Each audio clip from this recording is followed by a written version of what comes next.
Halo teman-teman, penikmat cerita novel. Kali ini saya akan melanjutkan cerita tentang menantu terbengkalai ternyata miliarder. Buat kalian yang baru mendengarkan cerita dari channel Gung Rate, jangan lupa untuk dukung terus channel Gung Rate dengan cara klik tombol like dan subscribe-nya. Dan saya ucapkan terima kasih buat kalian yang sudah support. Bab 261.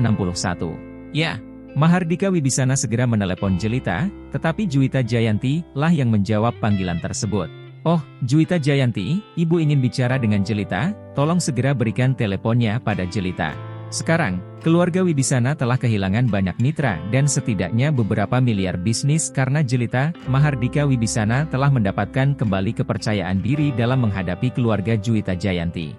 Juwita Jayanti berkata, saudaraku, Jelita dan aku berada di rumah sakit sekarang. Jelita pingsan dan memakai gendongan. Tidak ada yang penting, jadi kita bisa membicarakannya nanti, kan?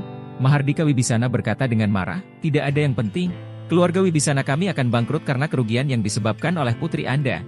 Putrimu masih pingsan? Kalau iya, pasti Adinata yang pingsan kan? Menderita pukulan tiba-tiba. Berhenti bicara omong kosong dan berikan teleponnya pada Jelita. Juwita Jayanti dan Jelita berada di bangsal saat ini, tidak menggunakan botol selempang sama sekali. Jelita baru saja pingsan, hanya untuk pamer. Karena dalam situasi itu, dia tidak punya cara untuk menjelaskannya kepada Adinata. Halo. Suara Jelita muncul di telepon. Mahardika Wibisana juga segera menyerahkan teleponnya kepada Nyonya Wibisana. Nyonya Wibisana menjawab telepon dan menegurnya, Jelita, apa yang kamu pikirkan? Jika kamu ingin mengatakan bahwa Adinata tidak mengungkapkan identitasnya, apa yang kamu dan Cakrafat lakukan? Lupakan. Tapi saat kamu punya anak, kamu tahu identitas Adinata, kenapa kamu masih bingung dan melakukan hal bodoh seperti itu? Jelita berkata dengan sedih, maaf, Nenek. Maafkan aku. Tahukah kamu bahwa kamu telah membuat marah Adinata, dan Adinata sekarang akan berurusan dengan keluarga Wibisana kita. Semua perusahaan yang bekerja sama dengan keluarga Wibisana kita telah bangkrut, dan keluarga Wibisana kita akan segera bangkrut. Tahukah kamu? Nyonya Wibisana berkata dengan keras. Ketika Jelita mendengar ini, dia langsung terkejut. Apa? Bagaimana ini bisa terjadi?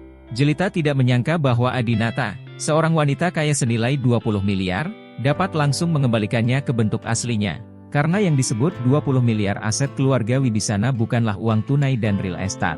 Nyonya Wibisana berkata, kamu harus menangani masalah ini dengan benar. Berlututlah dan mohon pada Adinata, jelaskan padanya dengan jelas, dan minta dia untuk memaafkanmu. Jika tidak, jangan kembali. Jelita menutup telepon, berbaring di ranjang rumah sakit dan menangis. Juwita Jayanti segera duduk dan menepuk punggung Jelita untuk menghibur putrinya. Jelita menangis dan berkata, Nenek selalu seperti ini. Dia menolak untuk mengenali saya di setiap kesempatan. Saya tidak pernah merasa aman sejak saya masih kecil. Jika Nenek mencintai saya sejak saya masih kecil dan selalu menghargai keluarga kami, saya tidak akan seperti itu pada waktu itu. Selingkuh, itu semua salah Nenek. Juwita Jayanti tidak menyangka Jelita akan menyalahkan neneknya. Juwita Jayanti bertanya, siapa anak laki-laki itu? Mengapa kamu menyembunyikannya dari ibumu? Namun, hingga saat ini, Jelita masih belum berniat mengatakan yang sebenarnya kepada ibunya tentang masalah tersebut. Dia menyeka air matanya dan menghubungi nomor telepon Adinata. Apakah kamu tidak pusing? Setelah Adinata menjawab telepon, dia pertama kali mengejek Jelita. Semua orang mungkin pingsan setelah melihat laporan penilaian, tetapi Jelita tidak bisa, karena dia sudah tahu apa yang telah dia lakukan. Jelita berkata, baiklah, saya menjadi lebih baik. Saya masih mendapatkan infus di rumah sakit. Wanita ini masih berpura-pura menjadi menyedihkan dan lemah. Mengapa kamu begitu berani saat memakai topiku? Adinata berkata, aku akan ke rumah sakit untuk mencarimu sekarang. Sebaiknya kamu memberitahuku dengan jelas. Adinata mengetahui rumah sakit dan bangsal tempat Jelita berada, jadi dia meletakkan teleponnya dan segera bergegas. Begitu dia tiba di pintu bangsal, Juwita Jayanti berinisiatif untuk menyapa Adinata. Dia mungkin takut Adinata akan memukul Jelita, dan membujuknya, Xiao Chen, tenanglah dan pikirkan sisi baiknya. Lihatlah anakmu. Ada apa dengannya? Manis, mirip sekali denganmu. Adinata menemukan bahwa si kembar awalnya berada di tempat tidur yang sama, tetapi sekarang mereka terpisah. Anak laki-laki Jiale ada di depan pintu, sedangkan anak perempuan ditempatkan di sudut dalam. Dia mungkin melakukan ini dengan sengaja karena dia takut Adinata akan marah. Adinata merasa sangat lega saat melihat Jiale adalah anak kandungnya. Namun, gadis cantik seperti Jiain seharusnya juga menjadi anak Adinata. Adinata selalu menginginkan seorang anak perempuan. Sepasang anak kembar, betapa cantik dan patut ditiru. Namun, mereka adalah ayah yang berbeda. Adinata tidak bisa memaafkan Jelita. Kamu Adinata. Jelita sedang berbaring di ranjang rumah sakit, meminum infus, dan berpura-pura lemah dan memanggil Adinata. Adinata berjalan mendekat dan tidak mungkin untuk memukulnya. Saat pertama kali melihat laporan penilaian, mungkin Adinata akan melakukannya, tapi sekarang tidak. Jelita memandang Adinata dan berkata dengan ekspresi, "Adinata, apakah kamu menyukai nama Jiale? Bagaimana kalau meminta kakekmu membantu kami memberi nama putra kami? Putraku benar-benar mirip denganmu. Dia akan setampan dan penuh perhatian sepertimu saat dia besar nanti." Jelita mencoba menggunakan putra kandung Adinata untuk menghibur hati Adinata yang sedang marah saat ini. Adinata tidak ingin membicarakan hal ini dengan Jelita, dia langsung ke intinya, "Katakan padaku, siapa ayah dari anak itu?" "Berhentilah mengatakan itu adalah Cakravat. Saya sudah mengirim seseorang untuk menginterogasinya sebelum datang ke sini. Dia mengatakan bahwa dia belum pernah ke Aurous Hall selama waktu itu dan pernah berada di Tianhai. Dan Anda juga mengambil tindakan pengamanan saat berada di hotel." Jelita berkata, "Itu memang bukan Cakravat. Aku bilang itu Cakravat sebelumnya, hanya untuk membuatmu kesal." "Siapa itu?" "Kamu tidak mengenal Yuze Ains saat itu. Selain aku, Cakravat, dan Yuze Ains, kamu juga punya orang keempat. Jelita, kamu bersembunyi dengan sangat baik bahkan kamu menyembunyikanku." Dalam kegelapan, Adinata merasa sangat sedih. Jika bukan karena hasil tes garis ayah ini, Adinata tidak akan tahu bahwa Jelita memiliki pria lain. Jika Adinata beruntung, kedua anak ini akan menjadi anak Adinata. Maka Adinata mungkin tidak akan pernah tahu bahwa Jelita memiliki pria lain dalam hidupnya, padahal dia paling mencintai Jelita. Dia adalah, Jelita ragu-ragu sebelum berbicara. "Siapa dia?" Adinata bertanya dengan keras, dan kedua anak itu sangat ketakutan hingga mereka mulai menangis. Jelita tidak tahan anak itu menangis sepanjang waktu, jadi dia segera berkata, "Ini cinta pertamaku." "Cinta pertama?" Adinata tertegun. Dia telah menikah dengan Jelita selama 3 tahun, jadi dia secara alami memahami sejarah emosinya. Saat Adinata bertemu Jelita, dia sudah duduk di bangku kuliah, mustahil gadis cantik seperti dia tidak memiliki riwayat hubungan sama sekali sebelumnya. Jelita berkata, "Pria itu adalah teman sekelasku yang aku sukai di sekolah menengah, dan dia juga satu sekolah denganku di perguruan tinggi." Adinata mendengus dingin, "Ternyata selama 3 tahun kamu menikah denganku, kamu selalu bersama cinta pertamamu." "Tidak, bukan itu masalahnya. Kami belum menghubungi Anda selama 3 tahun sejak kami menikah." Jelita segera menyangkalnya. Adinata bahkan lebih marah, "Kamu telah menikah denganku selama 3 tahun dan kamu belum menghubungiku. Ketika kita akan punya bayi, kamu menghubungiku lagi. Inikah yang kamu maksud?" Apa yang Adinata katakan hanyalah kata-kata marah. Namun, saya tidak menyangka jawaban Jelita adalah, "Ya." Bab 262. Adinata sangat marah pada Jelita sehingga dia ingin mencabut jarum yang tertancap di tangannya. Adinata sangat marah. "Jelita, katakan padaku dengan jelas. Jika kamu sangat ingin memiliki anak dari cinta pertamamu, kenapa kamu tidak menikah dengannya? Menurutmu aku ini apa? Kamu hanya jatuh cinta padaku, lakukan bukankah kamu punya anak? Ketika kamu masih kecil, carilah orang lain."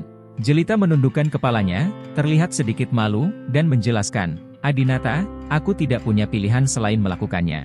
Masih ingatkah kamu saat pertama kali kita mencoba mempunyai anak, tidak berhasil?"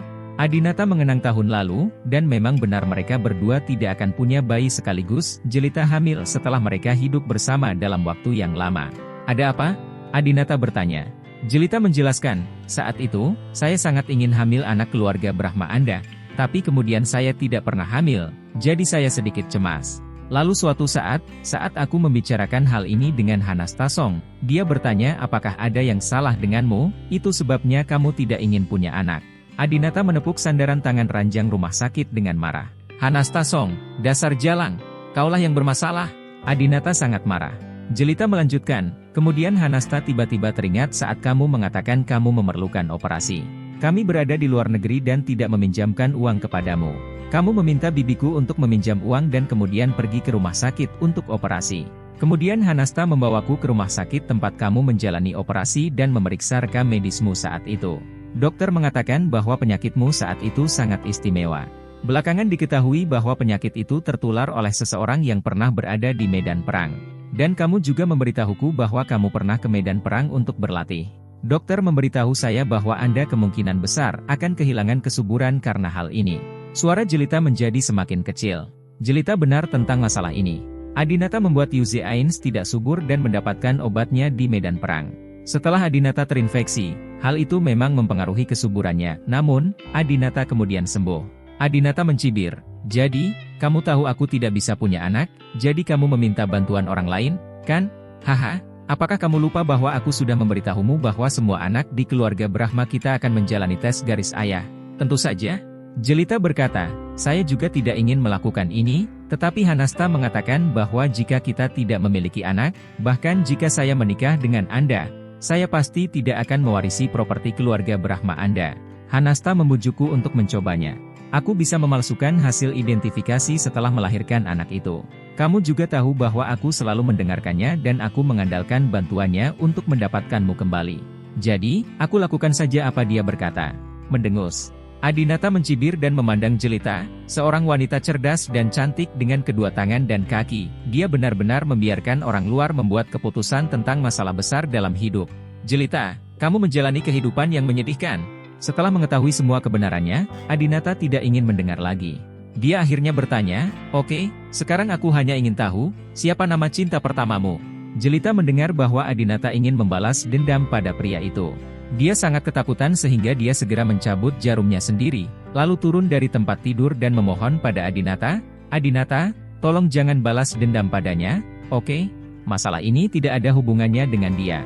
Aku bertanya dia untuk membantunya. Bersedia melakukannya. Dia sangat menyedihkan sekarang. Istrinya mengalami kecelakaan mobil tepat setelah anaknya lahir. Sekarang dia merawat anak itu sendirian dan tidak punya pekerjaan.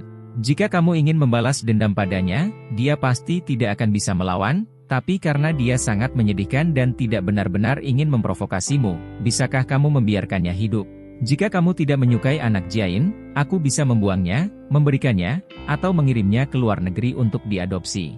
Aku jamin kamu tidak akan pernah melihatnya seumur hidupmu, oke? Setelah mendengarkan kata-kata Jelita, Adinata tidak dapat melakukan apapun. Air mata mengalir dari mata Adinata. Ini adalah kedua kalinya dia menitikkan air mata karena Jelita. Pertama kali karena kasih sayang yang mendalam dan karena saya masih mencintainya. Kali ini, aku merasa gagal. Orang yang sangat dia cintai di masa lalu sebenarnya memperlakukan dirinya seperti orang bodoh. Dua orang ingin punya anak, tetapi mereka harus meminta bantuan orang lain, dan Jelita harus meminta bantuan orang lain. Adinata memandangi gadis kecil di depannya, meskipun gadis kecil ini tidak ada hubungannya dengan dia mengira gadis kecil ini juga anaknya. Hanya ada satu saudara kembar di antara 1000 orang yang melahirkan anak. Awalnya, Adinata bisa memiliki putra dan putri seperti itu. Namun, Jelita merusak segalanya. Adinata menyeka air matanya, memandang Jelita, dan berkata, Jelita, aku akan membawa anak itu pergi setengah tahun lagi. Mohon hargai waktu yang kamu habiskan bersama putraku. Setelah mengatakan itu, Adinata pergi dengan sedih. Kamu Adinata, kamu Adinata. Jelita terus memanggil Adinata dari belakang. Ada darah mengalir keluar dari tempat jarum dimasukkan ke pergelangan tangannya. Juwita Jayanti dengan cepat menahannya. Setelah mengetahui kebenarannya, Adinata naik mobil kembali ke Jade Villa. Dia tidak bertanya kepada Jelita siapa pria yang memakai topi itu, dia juga tidak memerintahkan untuk berurusan dengan pria itu. Jelita mengatakan itu, dia hanyalah orang miskin, dan semuanya dilakukan oleh Jelita, apalagi yang bisa dilakukan Adinata? Kalau mau disalahkan, salahkan saja kehendak Tuhan. Setelah kembali ke rumah, Cynthia Yandra memperhatikan suasana hati Adinata yang berat dan menuangkan secangkir teh panas untuk Adinata, tetapi Adinata tidak bisa meminumnya. Dia mengeluarkan minuman dingin dari lemari es, tapi Adinata meminum semuanya dalam satu tegukan. Dingin. Sekarang hanya hal dingin yang bisa merangsang Adinata. Hati Adinata sudah menjadi dingin. Setelah beberapa saat, terdengar ketukan di pintu. Cynthia Yandra pergi untuk membuka pintu, dan Dewi Bisanagalah yang mengetuk pintu. Halo, Saudari Kin. Dewi Bisanaga juga sangat menghormati Cynthia Yandra. Cynthia Yandra tahu bahwa Dewi Bisanaga adalah bawahan Adinata, jadi dia sangat sopan. Tuan Ains, silakan masuk. Terima kasih, Suster Kin. Dewi Bisanaga tidak datang sendiri, dia juga membawa seseorang, Hanasta Song. Bukankah ini sahabat Jelita, Hanasta Song? Cynthia Yandra bertanya dengan rasa ingin tahu. Dewi Bisanaga menjawab, ya, Saudari Kin, Tuan Brahma baru saja menyuruh saya untuk membawanya dari Aurus Halls. Halo, Saudari Kin, Hanasta Song juga menyapa Cynthia Yandra dengan hormat. Oh, halo. Cynthia Yandra mengundang mereka berdua masuk. Dewi Bisanaga menghampiri Adinata yang sedang duduk di sofa sambil minum anggur dan berkata, Tuan Brahma, Hanasta Song, saya membawakannya untuk Anda. Tuan Brahma. Hanasta Song tidak berani lagi tidak menghormati Adinata. Jika dia tahu bahwa Adinata akan mencapai apa yang dia lakukan hari ini, dia seharusnya tidak pernah melawan Adinata sejak awal. Tapi Adinata masih terlihat kusam dan lemah, biarkan dia pergi. Dia meminta Dwi Bisanaga untuk membawa Hanasta Song dari Aurous Halls untuk mencari tahu darinya siapa ayah kandung gadis itu dan mengapa Jelita mengkhianatinya. Sekarang, Jelita telah mengatakan yang sebenarnya kepada Adinata secara pribadi, dan Adinata tidak perlu lagi bertanya pada Hanasta Song. Dengan baik, Dwi Bisanaga tertegun sejenak. Dia akhirnya mengemudikan mobilnya sendiri, melaju kencang, menemukan Hanasta Song secepat mungkin, dan kemudian membawanya ke sini. Apakah Anda membiarkannya pergi tanpa menanyakan satu pertanyaan pun? Hanasta Song juga ingin memanfaatkan kesempatan ini untuk lebih dekat dengan Adinata. Jadi Hanasta Song berinisiatif untuk berjalan dan menuangkan segelas anggur untuk Adinata. Ketika Adinata melihat Hanasta Song mendekatinya, dia langsung menampar wajah Hanasta Song secara naluriah. Hanasta Song yang bertubuh kurus segera berbaring di lantai. Adinata dengan marah memarahi Hanasta Song. Hanasta Song, ini semua salahmu, Jalang. Itu sebabnya Jelita mengkhianatiku dan melahirkan seorang anak yang bukan milikku. Aku bisa saja mempunyai anak kembar, tapi kamu menghancurkan segalanya. Hanasta Song menutupi wajahnya dan berkata dengan ekspresi sedih. Anda dianiaya, Tuan Brahma. Apa hubungannya ini dengan saya? Adinata berkata, jika Anda tidak memberitahu Jelita bahwa saya memiliki masalah kesehatan dan tidak dapat memiliki anak, dan membawanya ke rumah sakit untuk memeriksa catatan medis masa lalu saya, Jelita tidak akan menemukan cinta pertamanya. Namun, ketika Hanasta Song mendengar ini, dia tampak bingung. Pergi ke rumah sakit. Rumah sakit yang mana? Saya tidak membawa Jelita ke rumah sakit. Bab 263. Adinata mengerutkan kening. Apa katamu? Kamu tidak membawa Jelita ke rumah sakit? Melihat Adinata mempertanyakan perkataan Hanasta Song, Dwi Bisanaga segera menunjukkan martabat kakaknya dan berteriak kepada Hanasta Song. Jika seseorang bernama Song berani berbohong kepada Tuan Brahma, konsekuensinya akan serius. Hanasta Song tampak tak berdaya. Beraninya aku berbohong kepada Tuan Brahma? Karena aku menyinggung Tuan Brahma, aku berakhir dalam situasi ini hari ini. Aku juga menghancurkan suami yang baik. Sekarang bahkan jika kamu memberiku 10 keberanian lagi, aku tidak akan berani berbohong kepada Tuan Brahma lagi. Adinata tahu melalui ekspresi mikronya bahwa Hanasta Song sepertinya tidak berbohong. Dengan kata lain, mengingat situasinya saat ini, dia tidak lagi berani berbohong. Adinata terus bertanya, kamu belum pernah ke rumah sakit, jadi kamu berkata kepada Jelita bahwa aku tidak bisa melahirkan anak, kan? Hanasta Song dengan cepat menjelaskan, aku bersumpah demi Tuhan, aku tidak pernah mengatakan itu padamu. Jelitalah yang mengatakannya. Apa katamu? Adinata terkejut lagi. Hanasta Song berkata, saat itu, dia baru saja menikah lagi denganmu. Karena dia telah mengkhianatimu sebelumnya, dia takut keluargamu tidak akan mengenalinya. Dia ingin mengandung anakmu. Ibu yang baik akan mewarisimu karena dia anak laki-laki lebih berharga, properti keluarga Brahma kami.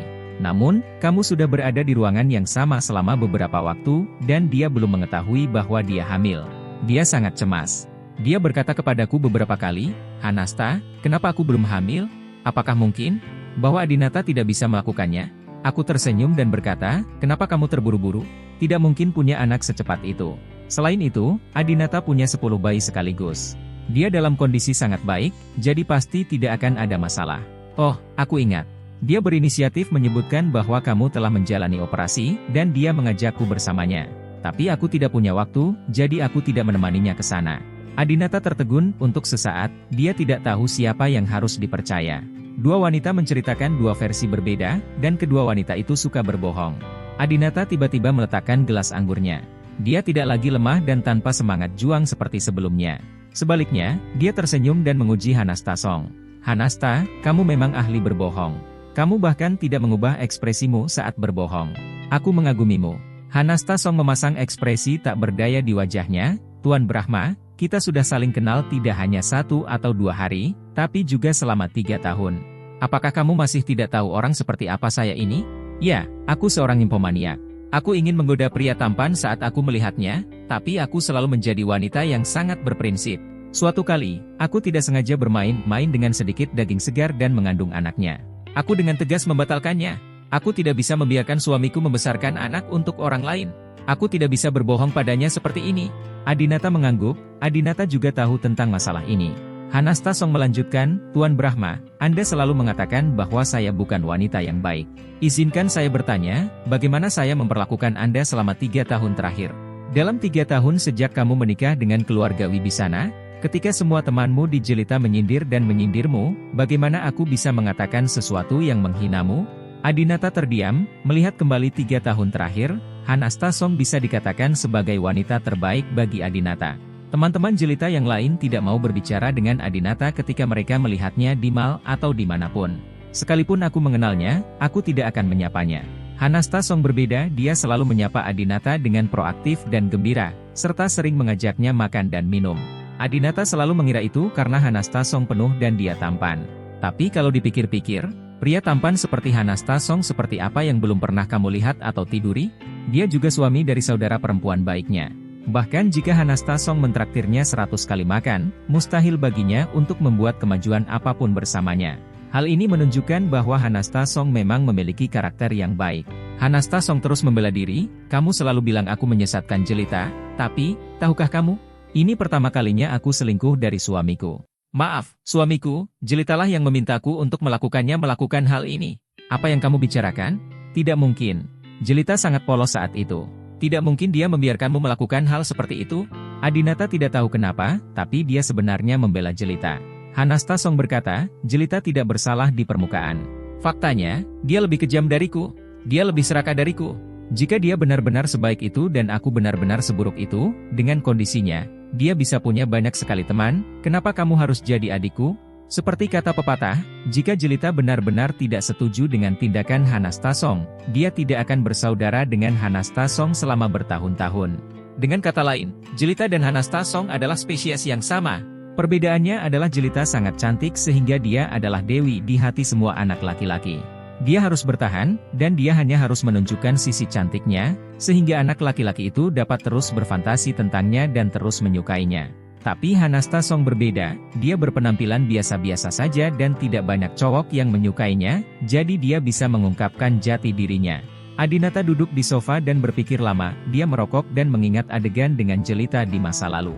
Tiba-tiba, saya merasa jelita adalah wanita yang lebih buruk daripada Hanasta Song. Ya, bagaimana mungkin orang dewasa dengan gelar sarjana dari keluarga kaya bisa disesatkan hanya oleh satu orang? Sifat jelita adalah berjiwa bebas. Dia wanita nakal. Adinata dengan cepat bertanya, jelita memiliki cinta pertama, teman sekelas SMA, dan kuliah di sekolah yang sama. Istrinya meninggal dalam kecelakaan mobil, dan dia sekarang merawat anak-anak sendirian. Hanasta Song berpikir sejenak dan berkata, cinta pertamaku adalah saat SMA. Aku punya satu, tapi dia baru saja menikah. Istrinya baik-baik saja, dan dia tidak punya anak. Ini berbeda dengan apa yang dikatakan jelita. Di antara dua orang ini, siapa yang mengatakan kebenaran dan siapa yang berbohong? Jika apa yang dikatakan jelita benar, maka Adinata hanya bisa menyalahkan dirinya sendiri atas kegagalannya dan ketidakmampuannya mempertahankan hati jelita selama cinta mereka yang penuh gairah. Yang bisa kita lakukan hanyalah menerima ini dan melepaskannya. Tapi bagaimana jika apa yang dikatakan Hanasta Song benar? Ayah dari gadis kembar itu mungkin orang lain. Adinata bertanya pada Hanasta Song, siapa nama cinta pertamanya? Tahukah kamu di mana dia tinggal? Hanasta Song berkata, nama saya Huang Mingse, dan saya tinggal di komunitas Luoja. Adinata mematikan puntung rokoknya dan segera berdiri, ayo segera pergi ke komunitas Taman Hijau Rose Halls. Adinata ingin pergi ke Rose Halls secara langsung untuk bertemu cinta pertamanya, jelita, dan kemudian bertanya apakah dia ayah dari gadis kembar itu. Ya, Dewi Bisanaga segera meraih lengan Hanasta Song dan membawanya ke dalam mobil. Cynthia Yandra juga ingin pergi bersama Adinata, tapi Adinata menolak, Cynthia, kamu bisa tinggal di Tianhai. Saya bisa menangani masalah ini sendiri. Baik, Cynthia Yandra juga tahu bahwa pergi sendiri hanya akan menyebabkan kekacauan. Masalah antara Adinata dan jelita harus ditangani sendiri. Bab 264. Sebelum pergi, Cynthia Yandra mau tidak mau memeluk Adinata dan berkata dengan penuh kasih.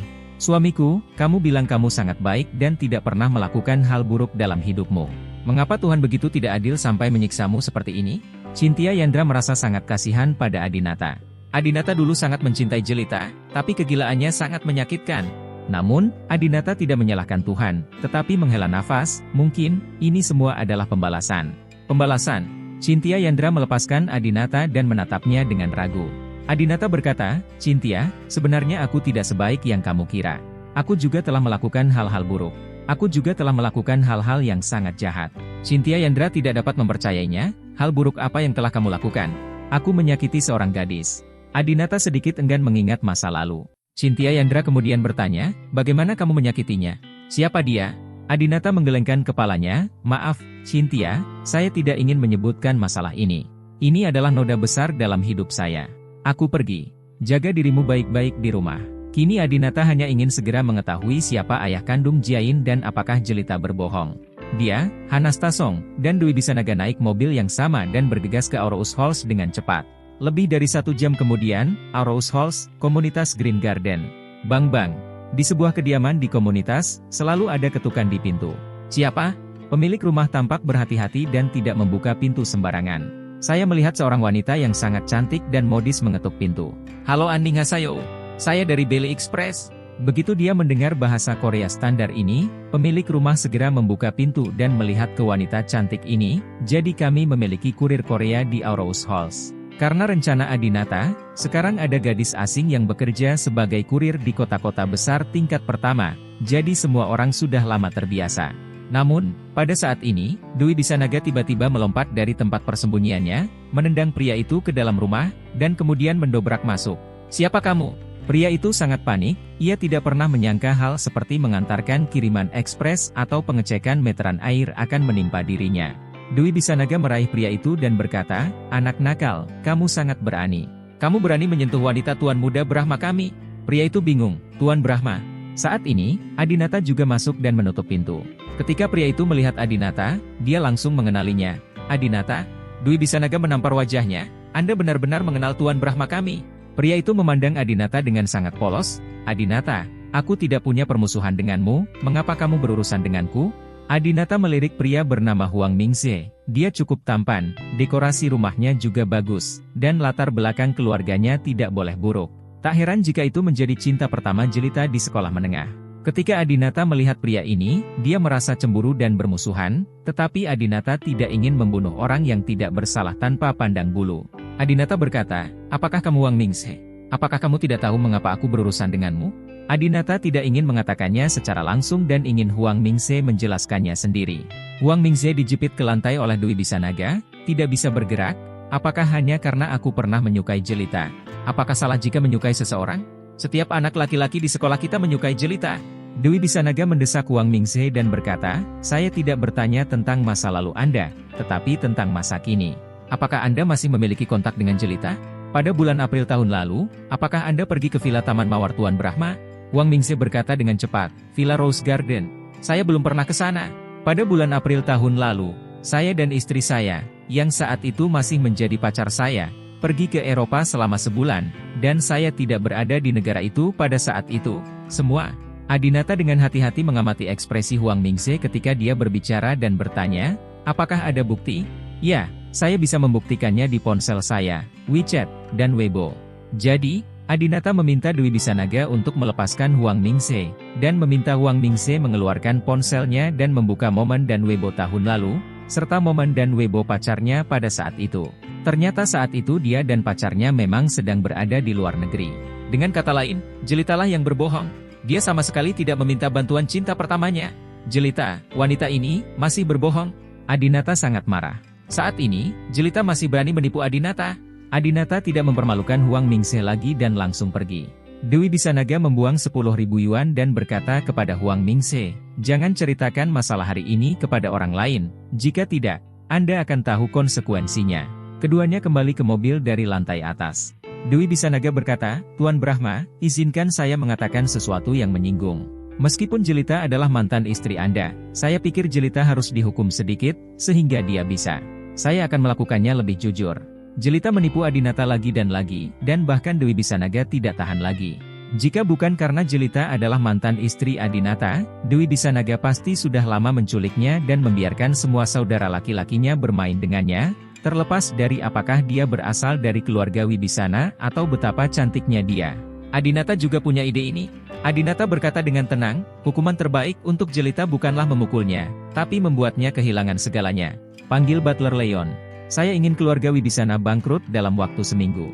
Saya ingin keluarga Wibisana tidak punya apa-apa." "Ya," kata Dwi Bisanaga.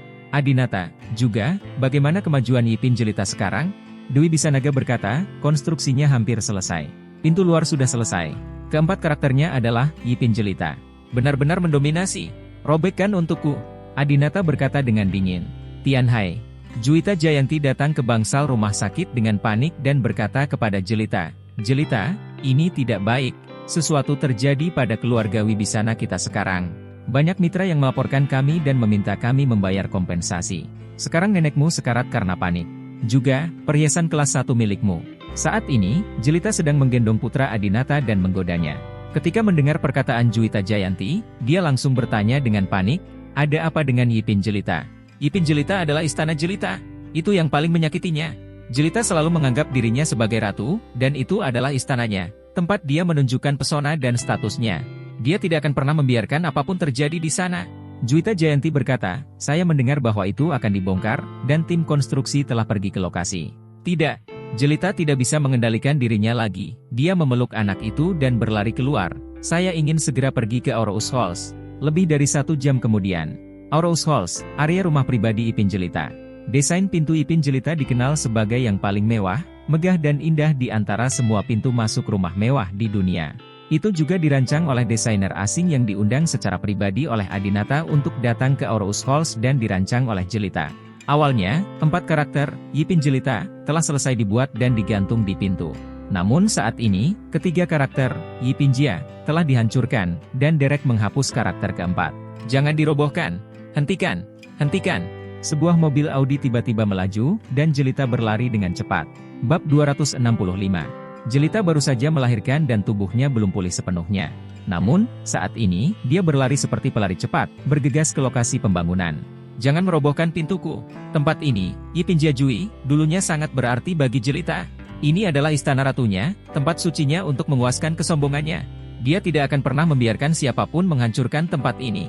Pria yang mengemudikan Derek berhenti ketika dia mendengar kata-kata Jelita dan menoleh ke arah Adinata. Namun, Adinata memberi perintah tanpa ampun, jangan berhenti, terus bongkar. Pengemudi Derek, setelah menerima perintah Adinata, mengabaikan teriakan Jelita dan terus mengendalikan Derek, menghilangkan karakter terakhir dari Yipin Jelita.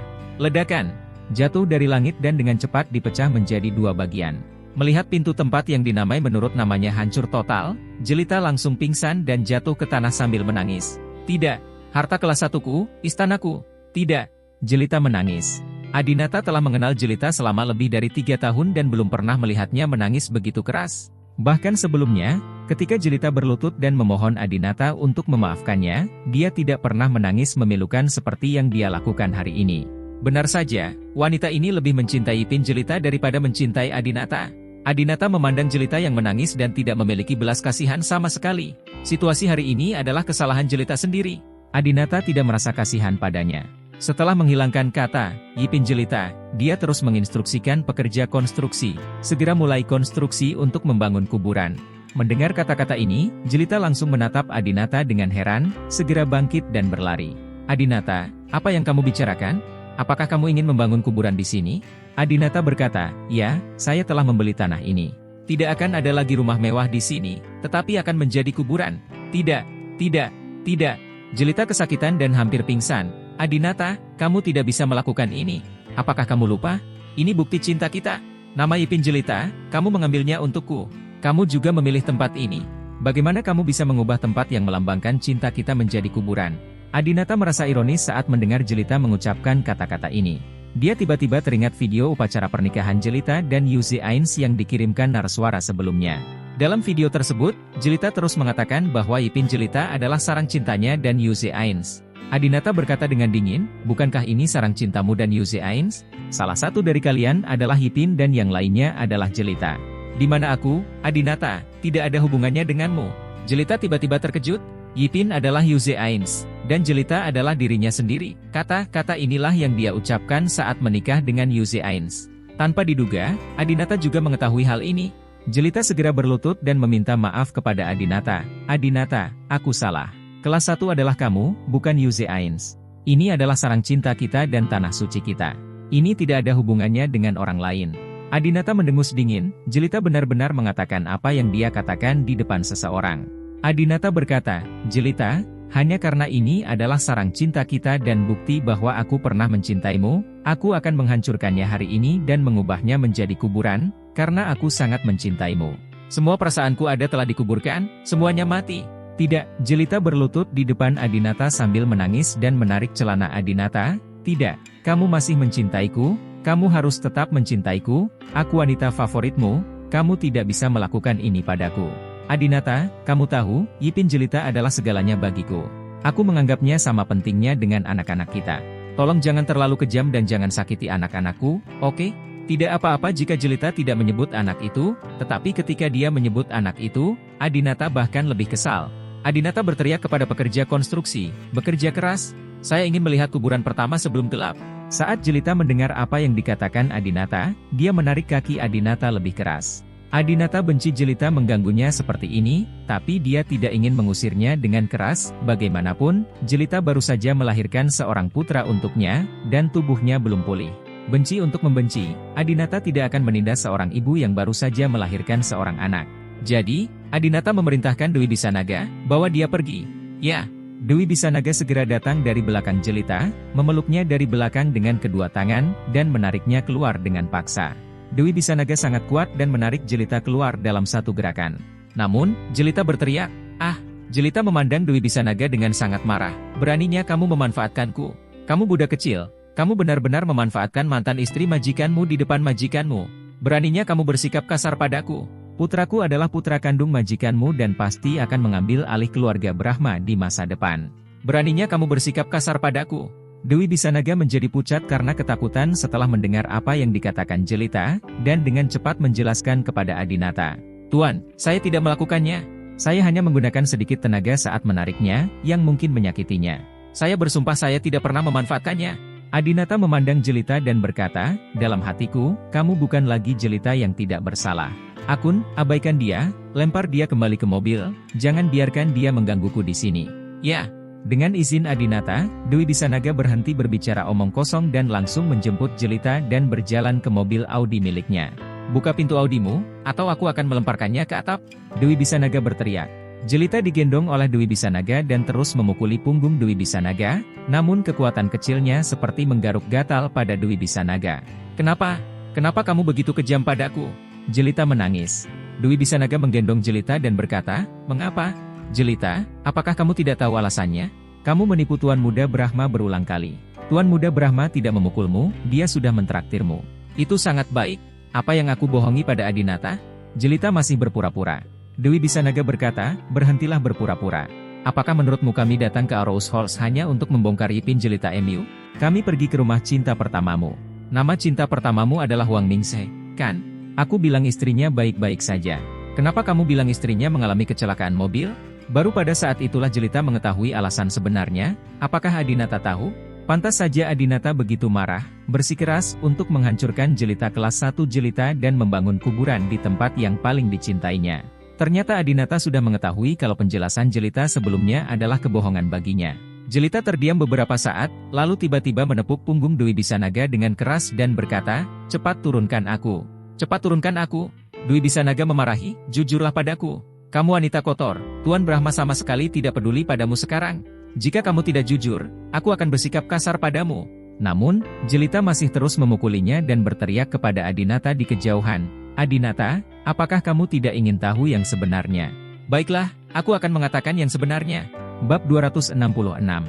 Melihat Jelita akhirnya mau mengaku dan mengatakan yang sebenarnya, Dewi Bisanaga pun berhenti dan menatap Adinata sambil menggendong Jelita. Tapi Adinata, kali ini, sikapnya sangat berlawanan dengan sebelumnya. Adinata berkata dengan acuh tak acuh, "Saya tidak ingin mengetahui kebenarannya lagi." Dia muak dengan kebohongan Jelita dan tidak ingin lagi membiarkan dirinya terjebak dalam kesalahan yang dibuatnya. Gadis itu milik siapapun yang dia inginkan. Bagaimanapun, itu bukan milik Adinata. Jadi Adinata hanya berpikir bahwa Jelita hanya memiliki satu putra. Apa? Jelita tercengang saat melihat Adinata bahkan tidak mau mendengarkan. Dewi Bisanaga tersenyum dan berkata, "Haha, kamu tidak memberitahuku kapan aku memberimu kesempatan, tapi sekarang sudah terlambat. Simpan rahasia kotormu seumur hidupmu. Kami, Tuan Brahma, jangan, aku tidak ingin tahu tentang hal-hal burukmu." Jelita sangat marah dan berteriak pada Adinata, "Adinata, apakah kamu tidak ingin tahu siapa yang sengaja mempermalukanmu?" Kalimat ini membuat Adinata yang tadinya acuh tak acuh menjadi bersemangat kembali. "Apa katamu?" Dewi Bisanaga segera menggendong Jelita. Sebelum dia bisa menghubungi Adinata, Jelita terus menepuk Dewi Bisanaga, "Turunkan aku secepatnya." Dewi Bisanaga dengan patuh menurunkan Jelita. Jelita berjalan menuju Adinata dan berkata, "Adinata, ayah dari putriku, sama sekali bukan kekasihku. Aku sangat mencintaimu saat itu, dan tidak ada pria lain selain kamu. Aku bukan wanita yang bisa melakukan apapun yang dia mau. Orang itu adalah musuhmu. Itu semua karena kamu sehingga dia menjadi seperti sekarang ini. Adinata tercengang, musuhku? Siapa itu? Adinata tidak dapat mengingat musuh apapun yang dia miliki, tetapi setelah pengalaman bertahun-tahun dan statusnya sebagai tuan muda ketiga dari keluarga Brahma, dia telah menyinggung beberapa orang secara tidak sengaja. Dalam 3 tahun terakhir di Aurous Halls saja, untuk menjadi kaisar komunitas bisnis Aurous Halls, Adinata telah memonopoli berbagai industri dan menyinggung banyak rekannya. Jelita melihat sekeliling, apakah Anda yakin ingin membicarakan hal ini dengan saya di sini? Ada begitu banyak orang di sini dan ini bukan tempat yang tepat untuk membicarakan masalah pribadi seperti itu. Akun, berikan aku kunci mobilnya. Adinata mengambil kunci mobil yang diserahkan oleh Dwi Bisanaga dan bersiap untuk membawanya pergi dari sini dan mencari tempat untuk mengobrol. Asrama. Adinata memerintahkan Jelita. Tidak bisakah kamu membangun kuburan di sini? Jelita bertanya. Adinata melirik mata memohon Jelita dan memerintahkan Dwi Bisanaga, biarkan mereka berhenti dulu. Ya. Kemudian, Adinata pergi dari Ipin Jelita bersama Jelita. Begitu dia masuk ke dalam mobil, Adinata bertanya, di mana kamu ingin bicara? Rose Garden Villa. Jelita berkata, itu adalah rumah mereka sebelumnya. Adinata tidak membuang waktu dan langsung berkendara ke Rose Garden Villa, dan keduanya kembali ke rumah mereka yang dulu indah bersama. Dekorasi, desain, dan furnitur di dalam villa tidak berubah, dan selalu ada pengasuh yang membersihkannya. Oleh karena itu, ketika dia kembali lagi, Jelita merasa seperti kembali ke setahun yang lalu, ketika dia baru saja menikah lagi dengan Adinata. Jelita dengan penuh semangat menyentuh perabotan, dinding, kaligrafi, dan lukisan di villa, dan berjalan berkeliling dengan gembira. Adinata ingin menghentikannya, tetapi Jelita dengan cepat menaiki tangga dan berjalan ke kamar tidur mereka di lantai atas. Kemudian, dia melihat harapan 11 murong lagi, dan mendengar lagu MIDI yang samar-samar harum lagi. Kembali ke kamar tidur lagi, Jelita langsung meneteskan air mata, dia melemparkan dirinya ke pelukan Adinata dan berkata dengan terharu. Senang sekali bisa ke sini lagi. Masih ada suasana masa lalu kita di sini. Begitu aku datang ke sini, segala manisnya kita berdua di masa lalu terpancar. Suamiku, kamu kain wol. Jelita mengambil kesempatan itu dan menelepon suami Adinata lagi. Dia sangat menyukai villa dan kamar tidur ini. Terakhir kali dia meninggalkan villa, dia terpaksa pergi. Saat itu, Adinata berpura-pura diusir dari keluarga dan villa tersebut disita. Jelita harus pindah tentu saja. Sekarang Jelita tahu bahwa Adinata telah berbohong padanya. Meskipun Adinata berbohong kepada Jelita dan diusir dari keluarga, dia belum kembali sejak terakhir kali dia pindah. Segala sesuatu di ruangan ini belum tersentuh, masih sama seperti saat Adinata dan Jelita pergi terakhir kali. Namun, berbeda dengan Jelita, ketika dia kembali ke kamar tempat mereka berdua tinggal lagi, dia tidak mengenang kebahagiaan di masa lalu, melainkan Jelita menempel di pelukan Adinata, tapi Adinata tidak merasakan kebahagiaan yang sama seperti sebelumnya. Adinata berkata, Jelita, tahukah kamu apa yang ada dalam pikiranku ketika aku kembali ke rumah yang kita tinggali? Melihat Adinata tidak mendorongnya kali ini, Jelita berpikir bahwa Adinata juga mengingat saat-saat indah antara mereka berdua di masa lalu, jadi dia menggelengkan kepalanya, dan kemudian mendekat ke arahnya. Adinata mencibir, apa yang saya pikirkan adalah, di sini tahun lalu, setelah saya pergi bekerja setiap pagi, dengan pria mana Anda berhubungan SKS di ruangan ini. Melihat Adinata marah, Jelita sangat ketakutan sehingga dia segera menjauh dari Adinata. Cepat beritahu aku, siapa pria itu? Aku hanya akan memberimu kesempatan terakhir ini. Adinata terlihat sangat serius. Jelita juga tahu bahwa Adinata serius kali ini, dan dia tidak berniat menipu Adinata lagi. Jelita berkata, saya tidak tahu siapa nama pria itu. Saya hanya tahu bahwa dia memiliki latar belakang yang dalam dan sangat kaya. Suatu hari, setelah kamu berangkat kerja di pagi hari, tiba-tiba seseorang masuk melalui jendela. Saya sangat ketakutan sehingga ketika saya hendak berteriak, dia menutup mulut saya. Lalu dia menyuruhku melepaskanku asal aku tidak berteriak.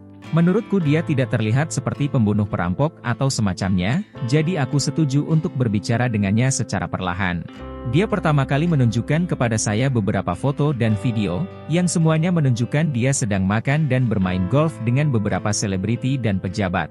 Setelah saya melihatnya, saya menyadari bahwa dia bukanlah seorang gangster, tetapi memiliki latar belakang keluarga yang sangat terkemuka. Lalu aku bertanya padanya kenapa dia menyelinap ke rumah kita secara diam-diam. Dia bilang kamu adalah musuhnya dan dia ingin membalas dendam padamu melalui aku. Tentu saja saya menolak untuk setuju, tetapi dia mengatakan jika saya tidak setuju, dia akan membunuh saya. Jika saya setuju, dia akan memberi saya 1 miliar. 1 miliar? Jelita sungguh berharga. Adinata bertanya, apakah dia memberimu 1 miliar? Jelita mengangguk, saya memberikannya kepada Anda pada hari pertama. Adinata sedikit terkejut dan tiba-tiba menyadari. Anehnya, saya tidak berharap orang itu menepati janjinya dan benar-benar memberi saya uang. Uang tunai 1 miliar bukanlah jumlah yang kecil untuk keluarga manapun. Itu cukup membuktikan bahwa latar belakang keluarga pria tersebut memang menonjol dan bukan sekadar bualan belaka. Yang tiba-tiba terlintas di benaknya adalah Adinata akhirnya mengerti mengapa Jelita berani berkencan dengan Yuzi Ain secara diam-diam dan memiliki hubungan yang ambigu setelah dia. Ternyata karena dia punya uang 1 miliar dan punya dasar yang kuat. Saat itu, total aset keluarga Wibisana hanya lebih dari 1 miliar, dan Nyonya Wibisana memiliki 2 orang putra. Kemungkinan besar seluruh aset keluarga akan diberikan kepada Narswara. Oleh karena itu, 1 miliar adalah angka yang tidak bisa ditolak oleh Jelita. Suami, jangan panggil aku suami. Adinata Brahma, pikirkan baik-baik, siapa yang kamu sakiti? Bab 267. Adinata tahu bahwa kali ini, Jelita tidak berbohong. Namun, Adinata tidak tahu siapa yang telah dia sakiti, dan dia akan membalas dendam pada dirinya sendiri seperti ini. Apakah dia musuh saudara laki-laki kedua? Adinata bertindak relatif mantap, dan secara umum, dia tidak akan menyinggung keluarga besar di negara tersebut. Namun, saudara kedua Adinata berbeda, dia jauh lebih gila dari Adinata, dan dia sama sekali tidak menganggap serius keluarga besar di negara ini. Dia akan memukuli siapapun yang tidak dia sukai, dan dia akan merebut gadis manapun yang dia sukai, bahkan jika itu adalah istri orang lain. Orang itu kemungkinan besar mengetahui identitas saudara laki-laki kedua Adinata, tetapi dia tidak bisa membalas dendam pada saudara laki-laki keduanya, jadi dia membalas dendam pada Adinata. Adinata bertanya pada Jelita, seperti apa rupa orang itu? Jelita berkata, dia memiliki potongan cepak, masih sangat muda, berusia awal 20-an, terlihat sangat rata-rata, tidak tampan atau jelek. Apakah kamu tidak mengambil fotonya? Adinata bertanya. Petunjuk yang diberikan oleh Jelita terlalu kabur. Jelita menggelengkan kepalanya, beraninya aku? Dia berkata jika aku berani menelepon polisi atau memberitahumu secara diam-diam, keluarga Wibisana kita akan hancur. Adinata terus bertanya, apakah dia pernah mengatakan jika kamu mengandung anaknya? Apakah dia menginginkannya? Jelita segera mengangguk, dia mengatakan bahwa jika anak yang lahir adalah anaknya, atau laki-laki, dia akan memberi saya 1 miliar lagi. Adinata mencibir, putranya bukan miliknya, apakah kamu kecewa? Bagaimana bisa? Aku tidak ingin uang buruknya, Adinata, tolong berhenti menggodaku, aku sama sekali tidak punya perasaan padanya. Meskipun aku menyembunyikannya darimu, masalah ini juga terjadi karena kamu, jika kamu tidak jangan menyinggung orang lain, kamu tidak akan seperti ini. Jelita mulai menyalahkan Adinata.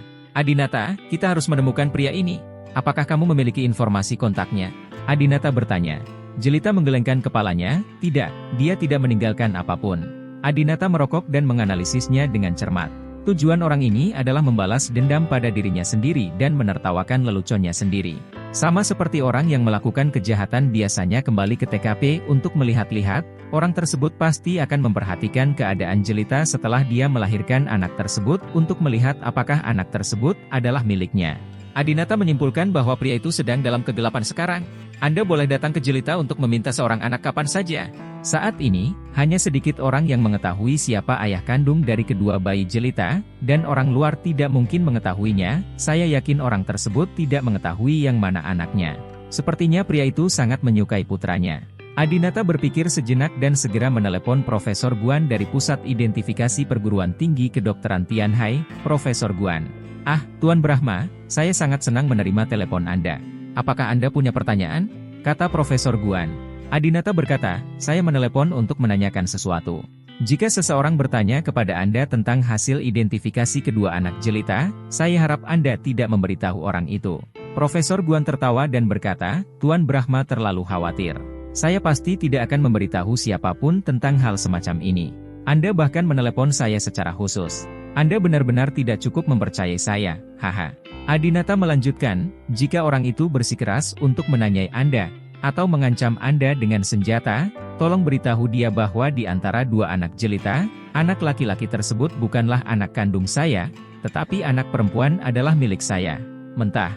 Begitu Adinata berkata bahwa seseorang mungkin mengancam Profesor Guan dengan senjata, Profesor Guan segera menjadi gugup. Ya. Setelah menutup telepon, Jelita dengan cepat bertanya, Adinata, mengapa kamu membiarkan Profesor Guan berbohong? Jelas sekali bahwa putramu adalah putra kandungmu. Saat dia sedang berbicara, Jelita tiba-tiba menyadari, "Oh, saya tahu, Anda ingin menggunakan metode ini untuk memancing orang itu keluar, bukan?" Adinata berkata dengan ringan, "Bukankah ini buruk? Jika dia tahu bahwa kamu memberinya seorang putra, dia akan memberimu 1 miliar tambahan." Jelita bahagia di dalam hatinya, tetapi dia berpura-pura tidak peduli dan berkata, "Oh, Adinata, apa yang kamu bicarakan? Saya tidak peduli dengan uangnya. Saya tidak punya perasaan padanya. Saya bahkan tidak peduli, ingin membesarkan anaknya. Meski begitu, kalau dia memberiku uang, aku tidak akan menerimanya." Kemudian, Jelita berkata, "Bagaimana jika dia tidak pergi ke pusat penilaian untuk memeriksa hasilnya? Dia mungkin tidak tahu kemana kita pergi untuk mendapatkan penilaian, bukan?" Adinata memikirkannya dan menyadari bahwa ini memang sebuah kemungkinan. "Lalu apa yang ingin kamu lakukan?" Jelita juga memikirkannya dan berkata, "Saya pikir membuat segalanya lebih hidup akan menarik lebih banyak perhatian. Saya ingin mengadakan perjamuan bulan purnama untuk anak kembar saya, yang pasti akan menarik perhatian mereka." Adinata memandang Jelita. Jelita saat ini tidak lagi seperti dulu. Di masa lalu, dia masih membutuhkan nasihat-penasihat militer Hanasta Song untuk semua yang dia lakukan. Sekarang, pikiran dan pikirannya berputar lebih cepat daripada pikiran Adinata. Adinata mengangguk, "Baiklah, kalau begitu mari kita adakan perjamuan bulan purnama untuk kedua anak itu. Namanya pasti Wibisana Jiale dan Jiain Brahma." Saat dia melihat namanya, dia akan menebak anak yang mana miliknya. Jelita, ya, sudah lebih dari setengah bulan sejak bayinya lahir. Dan karena bulan Februari singkatnya, Adinata berencana memesan anggur bulan purnama untuk tanggal 1 Maret. Tinggal seminggu lagi dari sekarang. "Baiklah, Adinata, bisakah anggur bulan purnama diadakan di Aarhus Halls? Yu Zhains dan saya akan bercerai, dan saya tidak berencana untuk tinggal di Tianhai lagi," kata Jelita. Meskipun Tianhai adalah kota yang lebih makmur daripada Aarhus Halls, Jelita tidak bisa mendapatkan pijakan di sana sendirian, karena Aarhus Halls adalah akarnya. Adinata mengangguk, "Oke." Jelita terus bertanya, "Bolehkah saya tinggal di sini? Saya sangat menyukai ruangan ini." Adinata memandang Jelita dengan acuh tak acuh dan berkata, "Apakah kamu layak?" Adinata tidak akan membiarkan Jelita tinggal di vilanya. Setelah mengusir Jelita, Adinata menelepon Cynthia Yandra. "Kecantikan. Sayang, apa kabarmu? Aku beruntung. Akhirnya aku tahu apa yang terjadi. Ayah gadis itu adalah musuhku." "Musuh? Siapa itu?" "Aku juga tidak tahu. Aku harus tinggal di Aarhus Hall sekarang untuk mencari tahu orang ini." "Cynthia, maafkan aku tidak menghabiskan banyak waktu bersamamu setelah lamaran. Kita akan menikah setelah aku menyelesaikan masalah ini." "Masalah?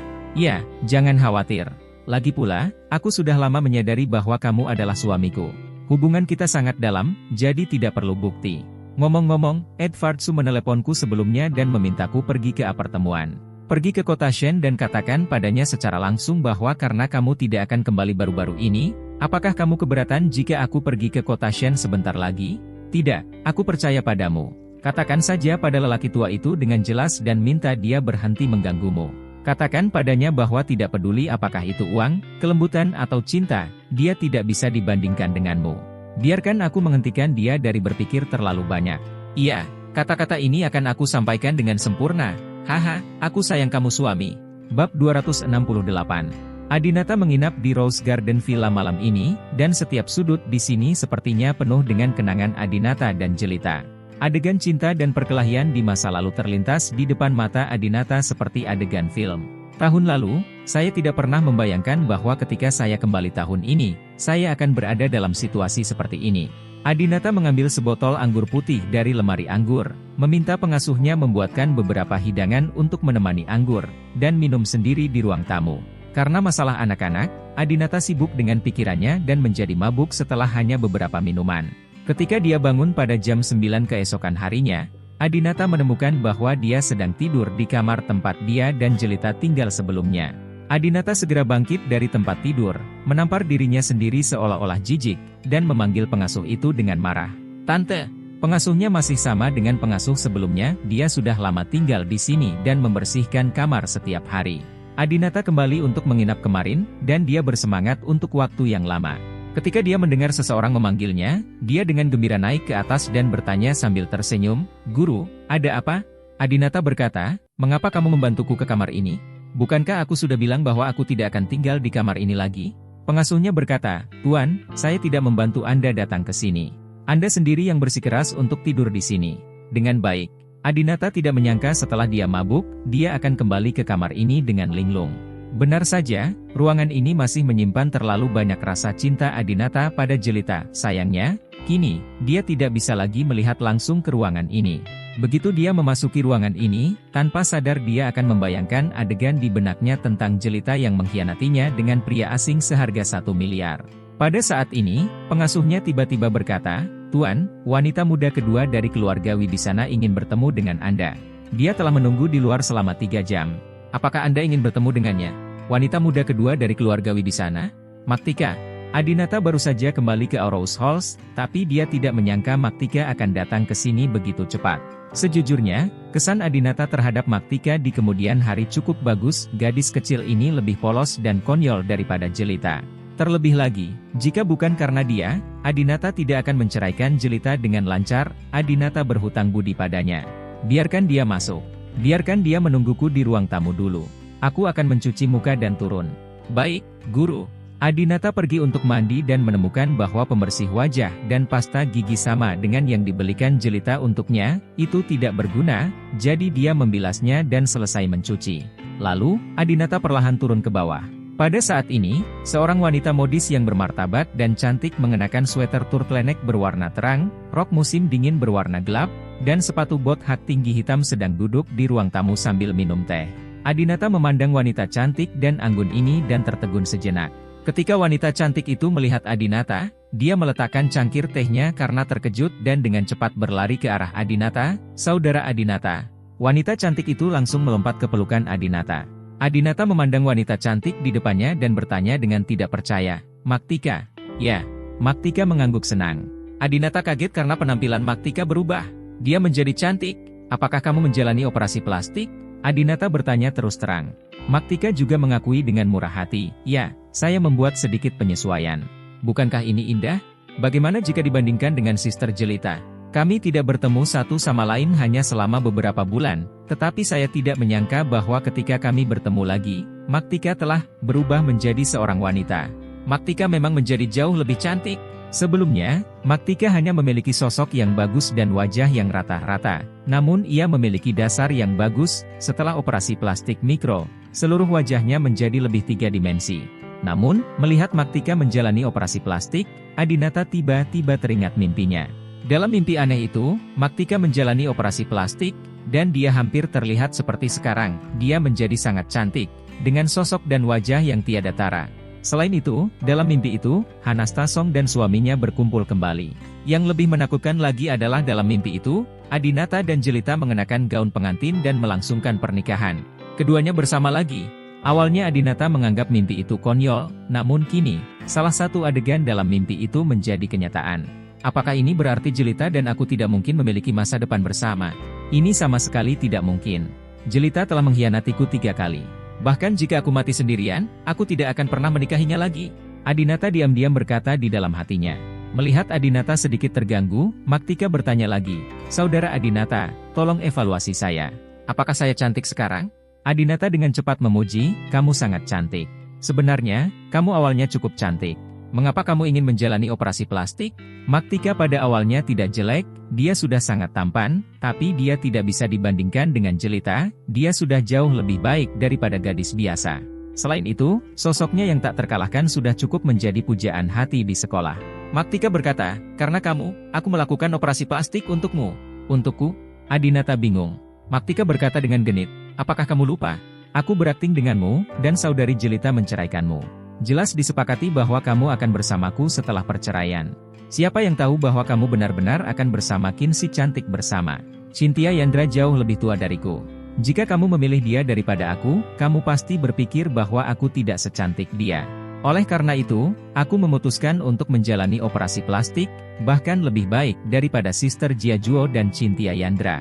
"Cantik, Kak Adinata, sekarang aku sudah berhasil, bolehkah aku menjadi pacarmu?"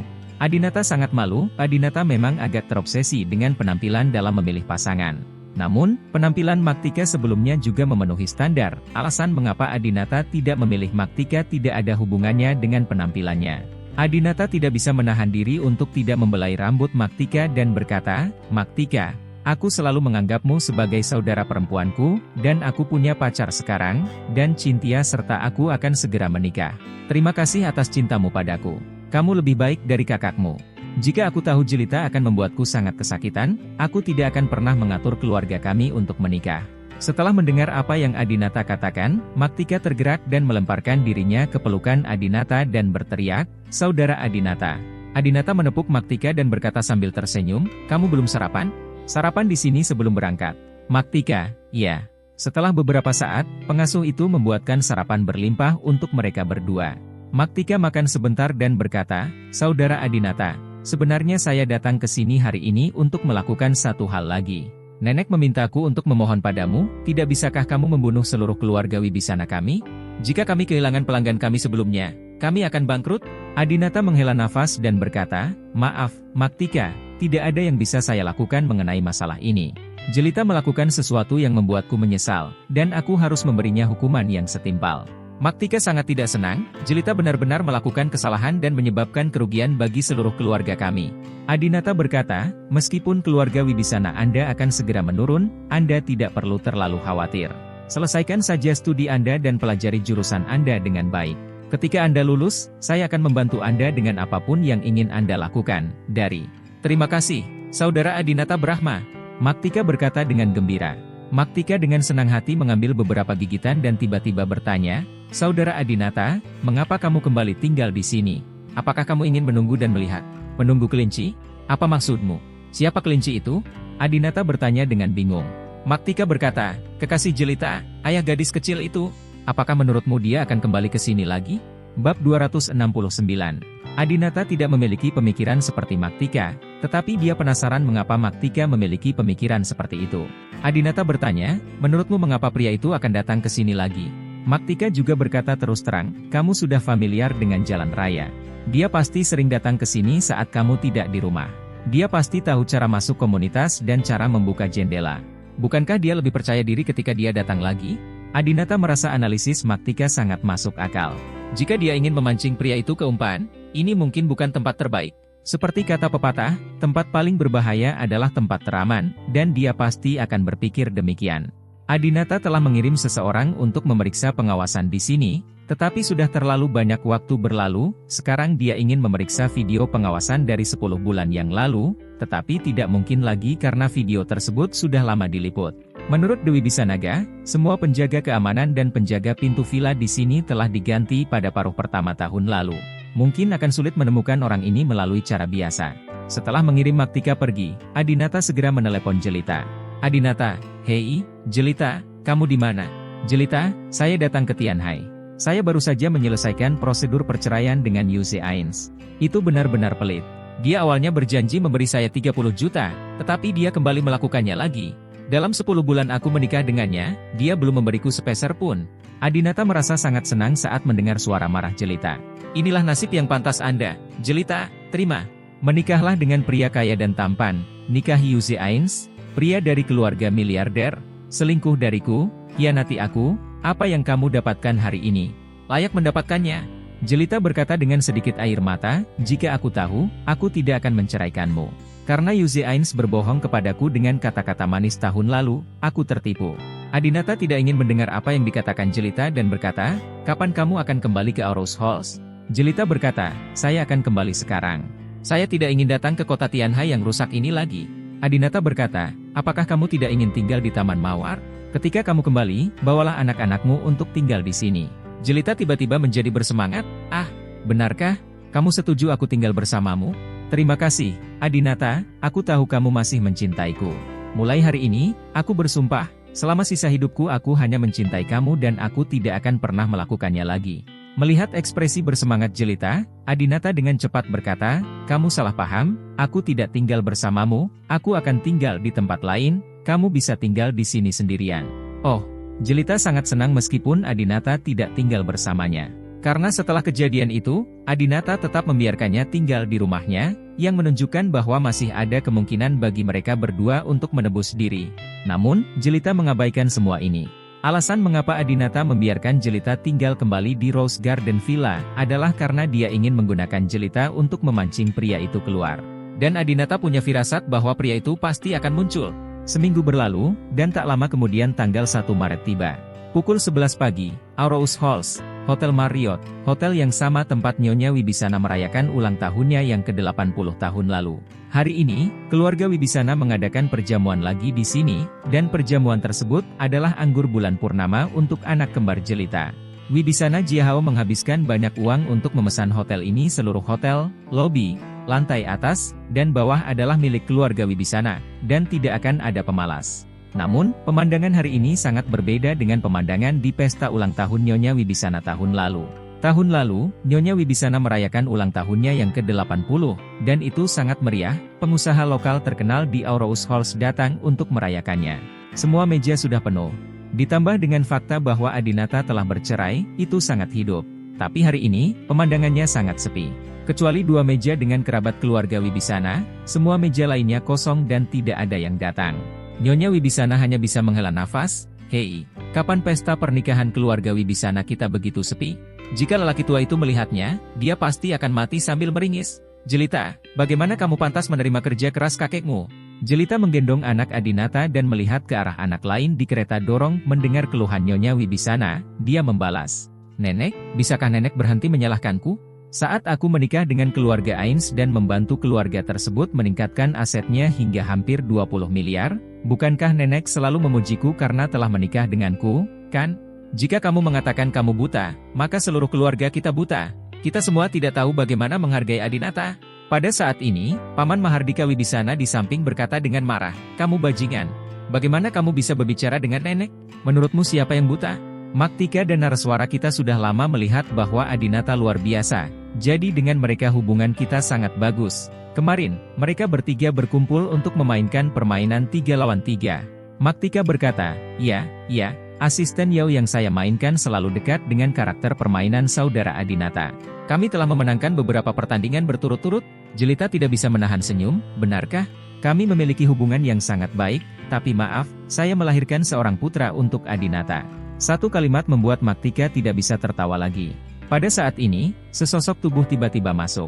Kami punya tamu. Nyonya Wibisana menjadi bersemangat.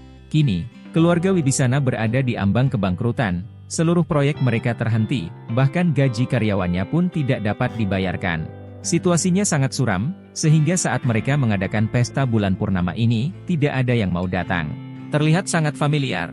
Orang yang berbicara bukanlah anggota keluarga Wibisana, tapi Adinata. Saat ini, Adinata juga berada di hotel, tetapi dia berada di kamar pribadi di lantai atas. Dia sekarang melihat pemandangan lobi di lantai pertama melalui kamera. Ganendra di samping berkata, bukankah ini agen umum asli Aurous Halls dari Tuan-Tuan Takut, Kunchoro? Kunchoro, ya, itu dia. Adinata juga ingat pria ini. Dia tidak bisa tidak mengingat bahwa setahun yang lalu, disinilah Kunchoro memanggil Adinata dan meminta Adinata melepas pakaiannya di depan umum. Kemudian, karena dia menyinggung Adinata, dia kehilangan kualifikasinya sebagai agen. Saat kami bertemu lagi, saya merasa Kunchoro tidak lagi sama seperti tahun lalu dan sudah menjadi seperti gangster. Hei, bukankah ini bos Kunchoro? Mahardika Wibisana sekilas mengenali Kunchoro. Kunchoro tampak sedikit mabuk dan berkata sambil tersenyum, haha, Tuan Wibisana, sudah lama tidak bertemu. Pemandangan di sini hari ini sepi. Keluarga Wibisana cukup senang karena Kunchoro bisa datang, dan mereka segera meminta Kunchoro untuk duduk. Bos Kunchoro, silakan duduk. Apa yang ingin Anda minum? Sapa Ismoyono Wibisana. Kunchoro tampak menghina. Haha, aku di sini bukan untuk minum anggur bulan purnamamu. Aku di sini untuk melihat leluconmu. Haha, keluarga Wibisana, keluarga teratas di Aurous Halls, sebenarnya ada di sini hari ini. Haha. Jika saya tidak menyinggung Tuan Adinata dengan membantu Anda keluarga Wibisana tahun lalu, saya tidak akan sampai seperti sekarang ini. Anda pantas mendapatkannya. Pada saat ini, Jelita tiba-tiba menurunkan anak itu, lalu berdiri dari tempat duduknya, berjalan ke arah Kunchoro yang mabuk, dan menamparnya. Bab 270. Bentak. Jelita, yang menjadi semakin anggun, menampar wajah Kunchoro dengan sangat gembira. Setahun yang lalu, Jelita tampak seperti gadis muda tanpa rasa khawatir di depan Kunchoro. Saat ini, setelah 3 kali menikah, Jelita menjadi semakin seperti kepala keluarga Wibisana, menampar siapapun yang ingin ditamparnya. Setelah Jelita melahirkan anaknya, dia tumbuh lebih tinggi sekitar 1,5 cm, ini juga merupakan waktu ajaib bagi banyak wanita untuk tumbuh lebih tinggi. Dia berdiri di depan Kunchoro dengan aura yang kuat dan berkata, tidak peduli betapa menyedihkannya keluarga Wibisana kita, itu bukanlah sesuatu yang bisa dikritik oleh orang sepertimu. Keluar dari sini. Kuncoro memandang Jelita dan berkata dengan marah, "Dasar jalang, beraninya kamu memukulku? Keluarga Wibisanamu bangkrut sekarang, kualifikasi apa yang kamu miliki untuk menjadi begitu sombong? Kamu bahkan mungkin tidak memilikiku sekarang. Itu banyak sekali uang." Jelita mendengus dingin, "Hanya kamu? Jika kamu pikir kamu lebih kaya dariku, mengapa kita tidak membandingkannya? Keluarga Wibisana benar-benar kehabisan uang sekarang dan telah mengalami banyak tuntutan hukum, tetapi Jelita punya uang. Ada sejumlah uang misterius di rekening Jelita, tak seorang pun di keluarga Wibisana tahu bahwa 1 miliar itu diberikan kepadanya oleh ayah kandung dari gadis Jiayin. Oh, siapa yang pamer kekayaannya? Oh, ternyata dia menantu kita yang baik." Tiba-tiba, 2 orang lagi masuk ke aula, mereka juga kenalan lama. Mereka adalah orang tua Chakravat, Lutfi Fad dan Rusi Ains. Adinata melihat mereka berdua melalui kamera pengintai, tapi dia sudah lama tidak melihat mereka. Rusi Ains mengenakan pakaian Cheongsam, memamerkan sosoknya, dia masih secantik dan menawan seperti tahun lalu. Jelita juga sangat malu saat melihat mereka berdua, lagi pula Jelita telah memperoleh sertifikat dan menikah dengan Chakravat, dan dia juga menyebut mereka sebagai orang tua. Lutfi Fadi datang dan melihat ekspresi arogan Jelita, dengan ekspresi jijik di wajahnya.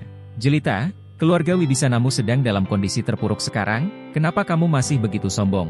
Istri saya telah bertanya kepada keluarga Ains. Mereka mengatakan bahwa Anda dan Yuze Ains bercerai dan Anda tidak mendapat 1 sen pun. Beraninya Anda bersaing dengan bos Kuncoro untuk melihat siapa yang lebih kaya. Selain anak Adinata, apalagi yang kamu punya sekarang? Oh, ngomong-ngomong, itu anak perempuan, bukan anak laki-laki. Kudengar di keluarga besar, anak perempuan tidak berhak mewarisi harta benda. Haha, kamu benar-benar mampu.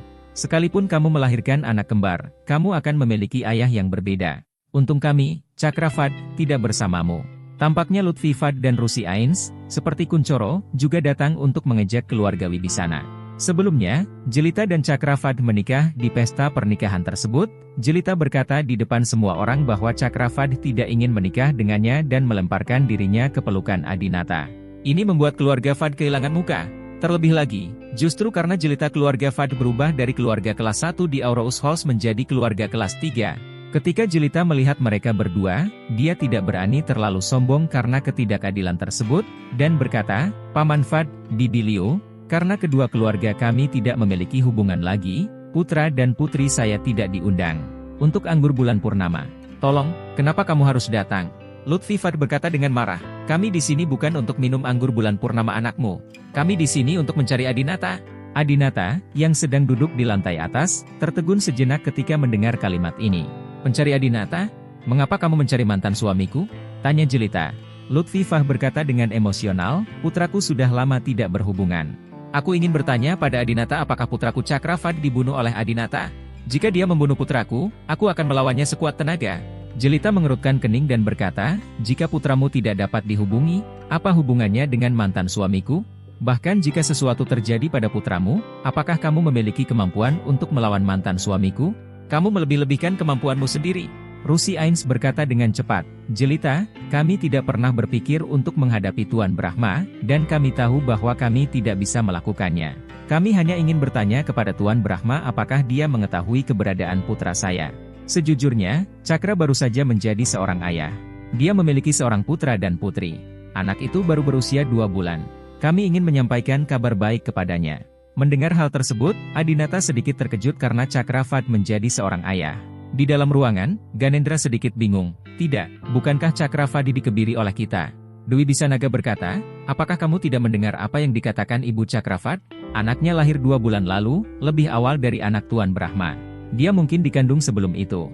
Ganendra terkekeh, "Kalau begitu, Chakravat cukup beruntung. Setidaknya dia punya 2 anak. Yuze Ains tidak.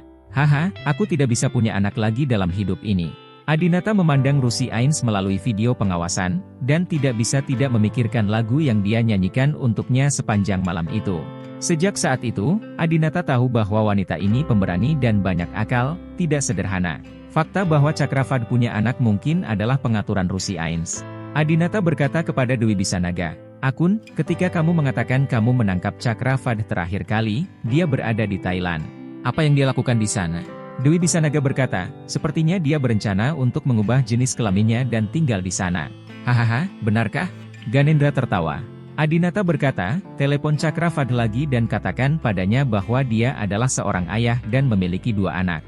"Ya, Meskipun Adinata telah menghukum pihak lain, melihat orang tuanya seperti ini, dia merasa kasihan kepada semua orang tua di dunia dan membantu mereka. Di aula, Jelita berkata, Adinata tidak ada di Aurous Halls. Jika Adinata ada di sini, apakah menurutmu anggur bulan purnama ini akan tetap sepi seperti sekarang? Memang Adinata kini menjadi pengusaha paling populer di dunia bisnis. Jika ia ingin mengadakan pesta bulan purnama untuk anak-anaknya, pasti akan ada puluhan juta orang yang berlomba-lomba untuk berpartisipasi. Rusi Ains mengeluarkan 2 amplop merah dan berkata, bisakah kita makan di sini sebelum berangkat? Ini sedikit penghormatan dari kita berdua untuk Putri Tuan Ling. Di luar dugaan, Rusi Ains justru menyiapkan kado untuk anak Jelita. Jelita mengambilnya dan berkata, kalau begitu kamu bisa melakukan apa yang kamu mau. Terima kasih. Rusi Ains mau tidak mau berjalan ke arah kedua anak itu lagi dan melihat, apakah ini anakku? Menurutku anakku mirip dengan Tuan Brahma, terutama matanya. Adinata tertegun sejenak ketika mendengar apa yang dikatakan Rusi Ains. Wanita Rusi Ains ini benar-benar kuat, aku bahkan tidak bisa menyembunyikannya darinya. Ketika Jelita mendengar ini, dia juga terkejut, dia tidak menyangka Rusi Ains bisa melihat menembus anak itu di usia yang begitu muda. Tentu saja putranya adalah milik Adinata, tetapi tujuan pesta bulan purnama hari ini adalah untuk menyampaikan bahwa putrinya adalah milik Adinata. Jelita berkata, Bibi Liu, nama belakang anak saya adalah Wibisana, bukan Ye. Jika Adinata mendengar bahwa anak laki-laki ini mirip Adinata, Adinata mungkin tidak akan senang. Rusi Ains berulang kali meminta maaf, saya melakukan kesalahan. Rusi Ains tidak berani berbicara omong kosong lagi dan duduk satu meja dengan Lutfi Fat. Setelah mereka berdua, beberapa tamu datang untuk memberikan hadiah, namun hanya diberikan kepada gadis, Jiain Brahma, dan tidak ada yang memberikan hadiah kepada Wibisana Jiale. Jelas sekali, mereka semua datang ke sini demi Adinata. Namun, mereka hanya memberikan hadiah, tidak ada yang tinggal untuk minum dan makan karena takut menyinggung Adinata. Karena semua orang sekarang tahu bahwa keluarga Wibisana telah membuat marah Adinata. Anggur bulan purnama diselenggarakan oleh keluarga Wibisana. Menghadiri pesta pernikahan keluarga Wibisana berarti melawan Adinata. Keluarga Wibisana mengadakan perjamuan bulan purnama pada siang hari dan perjamuan lainnya pada malam hari, namun pemandangan masih sepi. Adinata mengirim orang untuk menyelidiki secara diam-diam orang yang datang untuk memberikan hadiah, dan tidak ada yang mencurigakan. Melihat waktu sudah menunjukkan pukul 9 malam, keluarga Wibisana pun mengemasi barang-barangnya dan bersiap meninggalkan hotel dan mengakhiri pesta pernikahan bulan purnama. Namun, Adinata tidak memperoleh apapun. Apakah perjamuan bulan purnama keluarga Wibisana tidak menarik perhatian pria itu? Apakah dia tidak peduli sama sekali apakah Jelita akan mengandung anaknya? Tepat ketika Adinata khawatir, teleponnya tiba-tiba berdering. Itu Profesor Guan dari Pusat Identifikasi Universitas Kedokteran Tianhai.